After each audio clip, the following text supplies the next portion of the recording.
আলহামদুলিল্লাহ, আলহামদুলিল্লাহ, আলহামদুলিল্লাহ। আসসালামু আলাইকুম প্রিয় ভাই ও বোনেরা যে যেখান থেকে আমার ভিডিওটা দেখতেছেন আপনাদেরকে জানাই অসংখ্য ধন্যবাদ।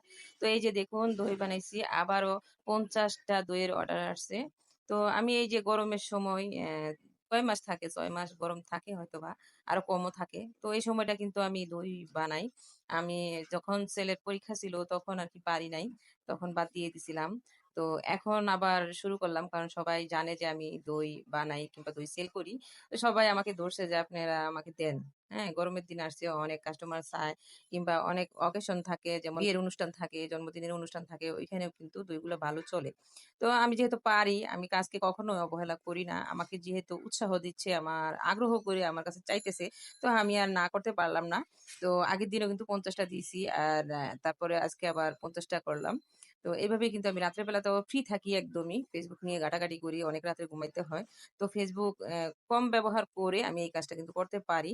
আমি কাজকে কখনো ছোট করে দেখি না, কখনো অবহেলা করি না। আর আমার কাজের উৎসাহর কারণ হচ্ছে আমার পরিবার থেকে।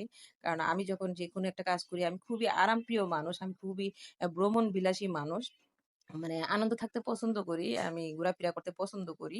তো আমার পরিবার থেকে সবসময় বলত কি, "তোমার পক্ষে সম্ভব না, তুমি পারবে না।" আমার হাসব্যান্ডই বলেন কিংবা আমার ভাই-বোনেরা, মা-বাবারা সবাই কিন্তু জানে যে আমি খুবই আরামপ্রিয় মানুষ।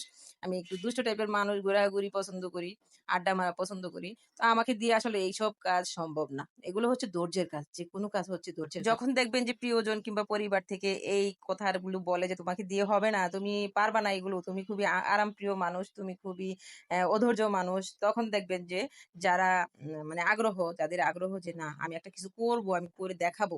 হ্যাঁ, আমি কেন পারব না? আরো ১০ টা মেয়ে পারলে কিংবা ১০ জন পারলে আমি কেন পারব না? আমাকে পারতেই হবে। এরকম একটা আগ্রহ কিন্তু থেকেই যায়, তাই না?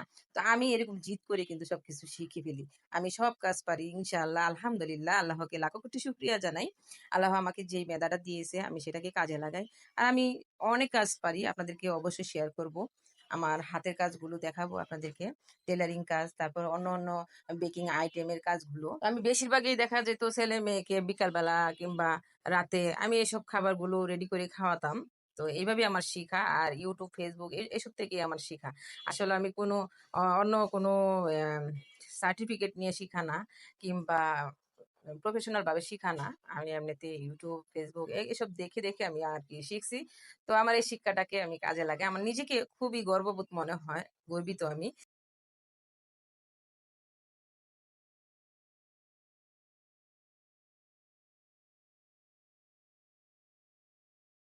গর্ববোধ মনে করে যে আমার ওয়াইফ এত পারদর্শী অনেক কিছু পারে, এত কিছু পারে আমার ওয়াইফে। আমি খুবই গর্বিত। তো সবকিছুই কিন্তু আমি নিজের হাতেই করি। সংসারের কাজ-কাম যা আছে নিজের হাতেই করি। ইদানিং আমার একটু সমস্যা হয়ে গেছে। আমি একটু অসুস্থ, ব্যাক পেইন এর সমস্যা।